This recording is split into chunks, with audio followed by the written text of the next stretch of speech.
안녕하십니까. 저는 삼성서울병원 소화기내과 곽금연입니다. 이번 시간에는 건강한 간을 위한 생활법, 간질환 예방하기 편이 되겠습니다. 2010년도 보건복지부의 발표에 따르면 2010년도 한국인 사망 원인 1위는 공히 악성 종양이 되겠습니다. 이 안에는 폐암이 1위를 차지하고 있고요. 두 번째가 간암이 되겠습니다. 하지만 만성 간질환으로 인한 사망은 비단 간암뿐만이 아니라 간경변, 급만성 간부전 등의 간질환도 있을 수 있어서 이를 합치면 폐암으로 인한 사망률과 유사하다고 할 수 있겠습니다. 이만큼 한국인의 사망 원인에 있어서 간질환이 차지하는 비율은 매우 높다고 하겠습니다. 한국인이 앓을 수 있는 주요 간질환은 주로 원인에 따라서 분류해 보자면 간염 바이러스에 의한 질환과 알코올성 간질환, 지방 간질환, 그리고 약물과 독성 물질에 의한 독성 간질환, 기타 희귀 간질환으로 자가면역성 간질환이나 유전적인 이유가 원인이 될 수 있는 대사성 간질환 등이 있겠습니다. 이 중 가장 큰 원인이 되고 있는 바이러스성 간질환을 살펴보면 이 바이러스는 독이라는 의미의 바이러스, 라틴어에서 기원한 말로서 다른 세균에 비해서 크기가 더 작고 숙주세포에 직접 침투함으로써 전염성을 지니게 되겠습니다. 그리고 이 바이러스는 스스로 물질 대사를 할 수 없어 숙주세포를 이용하여 생존한다는 특징이 있고요. 이 숙주세포를 이용하는 과정 혹은 숙주 면역에 의해서 바이러스 자체가 제거되는 과정 중에 이 숙주세포의 손상 또는 파괴를 유발함으로써 간질환을 일으킬 수 있겠습니다. 간염 바이러스 종류에는 A형부터 E형까지가 있는데 A형, B형, C형은 아마 많이 들어보셨을 것이고요. D형과 E형도 그 안에 포함이 되어 있습니다. 그 중에서 최근 몇 년 동안 급성 간염의 원인으로서 TV나 인터넷 매체에 많이 회자되었던 A형 간염은 전염 경로가 경구가 되겠습니다. 그래서 오염된 물이나 음식 혹은 분변을 통해서 이 숙주 내로 침투할 수 있겠고요. 이를 예방하기 위해서는 손을 잘 씻고 끓인 음식을 섭취하며 6개월 간격으로 2차례 예방접종을 시행하여 예방 항체를 만들어 두면 A형 간염에 감염될 염려가 없겠습니다. A형 간염은 하지만 이 급성 간염으로 대부분 끝나고 만성화되지 않는다는 특징이 있습니다. 따라서 우리나라의 흔한 간경화나 간암의 원인은 이 A형 간염은 문제가 되지 않고 대개 B형 간염이 가장 큰 원인이 되고 그 다음으로 C형 간염이 있겠습니다. B형 간염은 A형 간염과는 달리 혈액 혹은 체액을 통하여 전염되며 예방접종이 있다는 장점이 있습니다. 그리고 이 B형 간염의 경우에는 항바이러스제, 경구용 혹은 주사제인 효과적인 치료 방법이 있습니다. C형 간염도 B형 간염과 유사하게 혈액 혹은 체액으로 전염되며 하지만 C형 간염은 아직까지는 예방접종이 없어서 걸리지 않도록 조심하셔야 하고요. 하지만 C형 감염에 이미 감염된 경우에는 완치시킬 수 있는 효과적인 치료 방법이 있습니다. 따라서 이 바이러스성 간염의 예방에 대해 요약 말씀을 드리자면 바이러스성 간염의 흔한 것으로는 A형, B형, C형 간염이 있는데 A형, B형 간염은 걸리기 전에 미리 예방접종을 함으로써 장차 이 바이러스성 간염에 걸리는 것을 예방할 수가 있고 C형 간염은 예방접종이 없다는 단점이 있지만 일단 걸린 이후에는 완치시킬 수 있는 약물 치료가 있습니다. 하지만 무엇보다도 C형 간염은 혈액이나 체액을 통해서 옮기 때문에 이 환자에 대한 노출을 주의하시면 되겠습니다. 바이러스성 간염 다음으로 우리나라에서 큰 비중을 차지하는 것이 바로 지방간 질환이 되겠습니다. 이 두 슬라이드를 비교해 보시면 위의 슬라이드가 정상 간 조직을 보여드리는 것이고요. 아래 슬라이드에 하얗게 구멍이 나 있는 것처럼 보이는 것들이 바로 간세포 내의 지방방울들입니다. 이 지방방울들은 대개 이제 중성지방으로 이루어져 있는데 중성지방은 원래 그 에너지 요구량의 변화를 충족할 수 있는 좋은 에너지 저장 형태의 영양소가 되겠습니다. 그래서 탄수화물이나 단백질에 비해서 그람당 더 높은 칼로리를 제공하고 물에 녹지 않는다는 장점이 있어서 이 세포에 영향을 주지 않으면서 높은 농도로 축적이 가능하다는 사실은 장점이 있는 그런 에너지원이 되겠습니다. 하지만 이것이 과해지다 보면 간에 과도한 중성지방이 축적됨으로써 이것이 점차적으로 지방간 단계를 거쳐 간경화나 더 나아가 간암으로까지 발전할 수 있겠습니다. 지방간이 생기는 이유로 가장 크게 꼽을 수 있는 원인으로는 과음, 음주를 들 수가 있겠고요.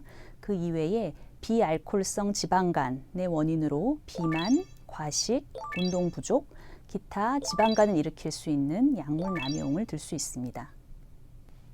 먼저 알코올성 간 질환에 대해 말씀드리자면 술이 일으킬 수 있는 각종 질환들이 있습니다. 뇌에서부터 우리 골관절염에 이르기까지 수많은 질환들을 술이 일으킬 수 있지만 그 중에서 간에 특히 영향을 미칠 수 있는 그런 질환으로는 이제 알코올성 근만성 간염, 그리고 간경변, 그리고 간암이 있겠습니다.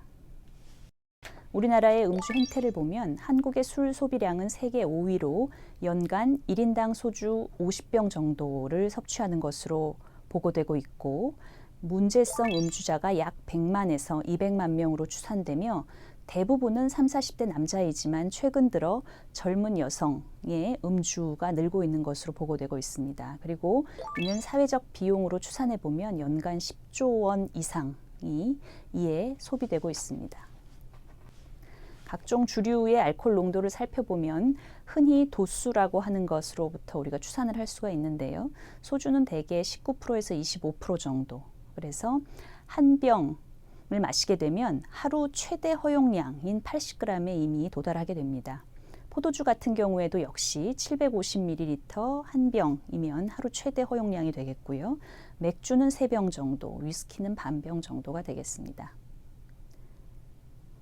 그래서 건전 음주라는 말이 이제 요새 많이 보편화되었는데 이것은 이제 말 그대로 섭취하여도 안전한 건강에 지장이 없는 알코올의 양을 뜻하게 되겠습니다. 여기는 물론 이제 개인 차이가 있게 되겠고요.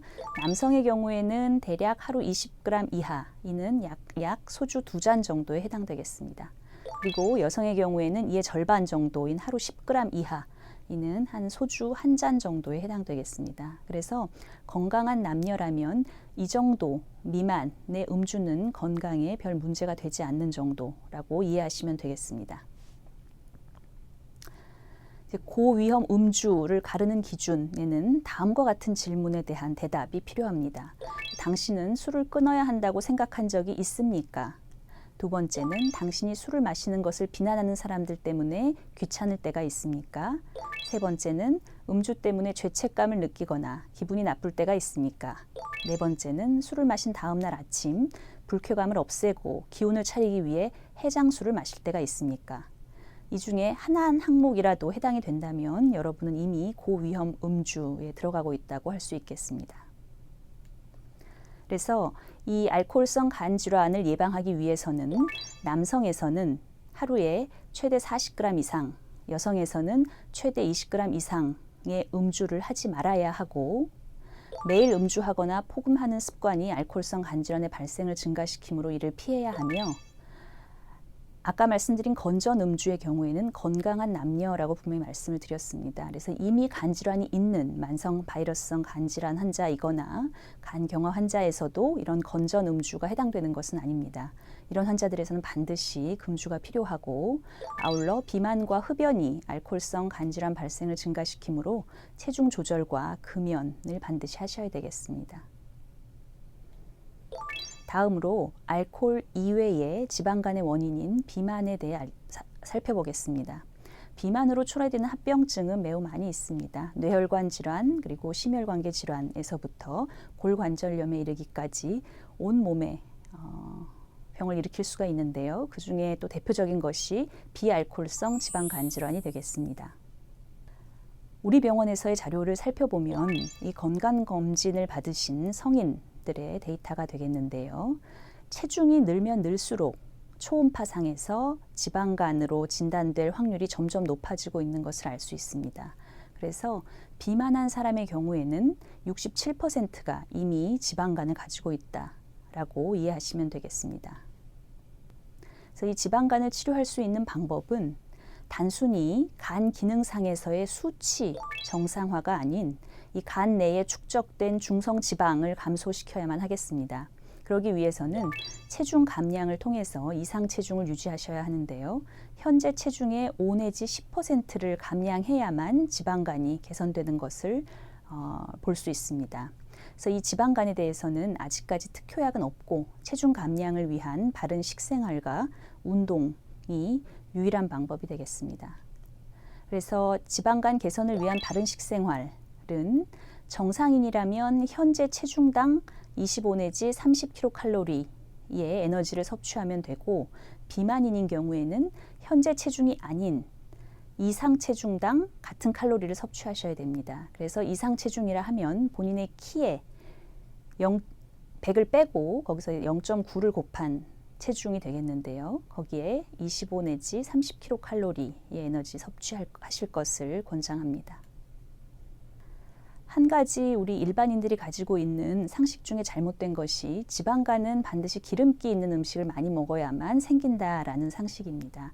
실제로는 기름기 있는 음식을 많이 먹는 것보다는 탄수화물 섭취를 한 끼에 많이 먹는 것보다 그것도 자주 먹는 것이 지방간 발생에 더 좋지 않다는 보고가 있습니다.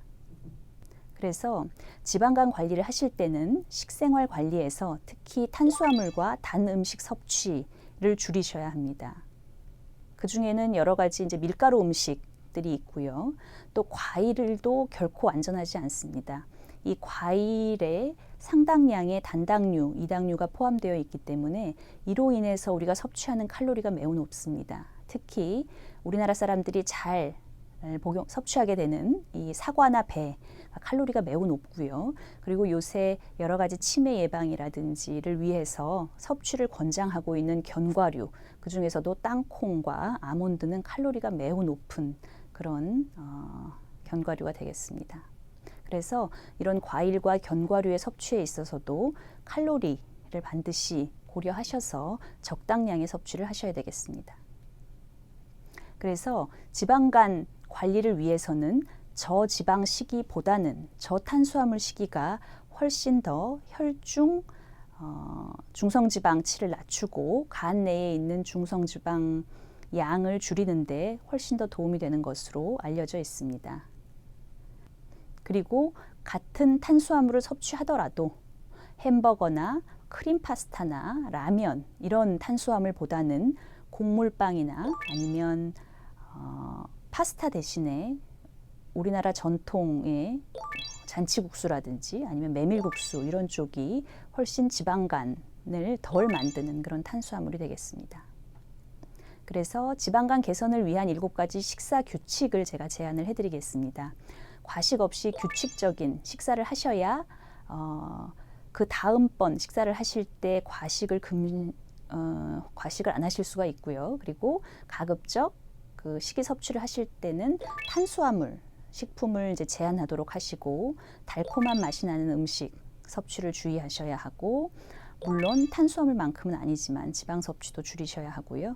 매 끼에 채소를 충분히 섭취하고 가급적 금주하시는 편이 좋습니다. 그리고 특히 집에서 식사하실 때보다는 외식하실 때 과식하지 않도록 주의하시는 것이 중요하겠습니다. 다음으로 이제 지방간 개선을 위한 운동 효과에 대해서 보겠습니다.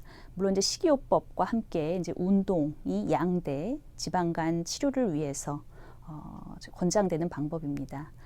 많은 연구를 통해서 이 운동을 꾸준히 한 경우에 지방간이 개선되는 효과를 보였었는데요. 이 어떤 운동이 가장 좋은 방법인가?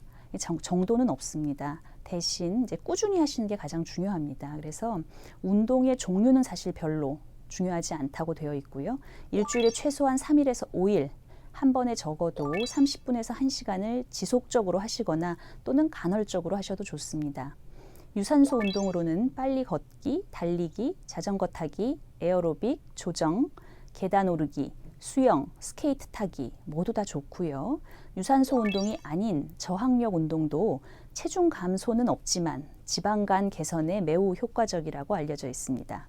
그리고 이렇게 강도 높은 운동을 하시기 어려운 경우에는 지속적인 저강도의 신체 활동이나 혹은 길게 운동하시기 어려운 경우에 최대한 숨이 찰 정도의 짧은 유산소 운동을 반복적으로 하시는 것도 도움이 되겠습니다. 그래서 건강한 간을 위한 나의 습관을 한번 체크해 보자면 음주 습관이 어떠한지, 그리고 나의 비만도는 어떠한지, 운동은 얼마나 하고 있는지, 그리고 식습관이 좋은지, 과일 섭취가 너무 과다하지는 않은지, 곡류군을 비롯한 탄수화물 섭취가 너무 과다하지 않은지 한번 체크해 보시기 바랍니다. 이상 건강한 간을 위한 생활법에 대해 말씀을 드렸고요. 말씀드렸던 주의사항들을 잘 엄수하셔서 건강한 간을 통해 건강한 삶을 누리시기를 바랍니다.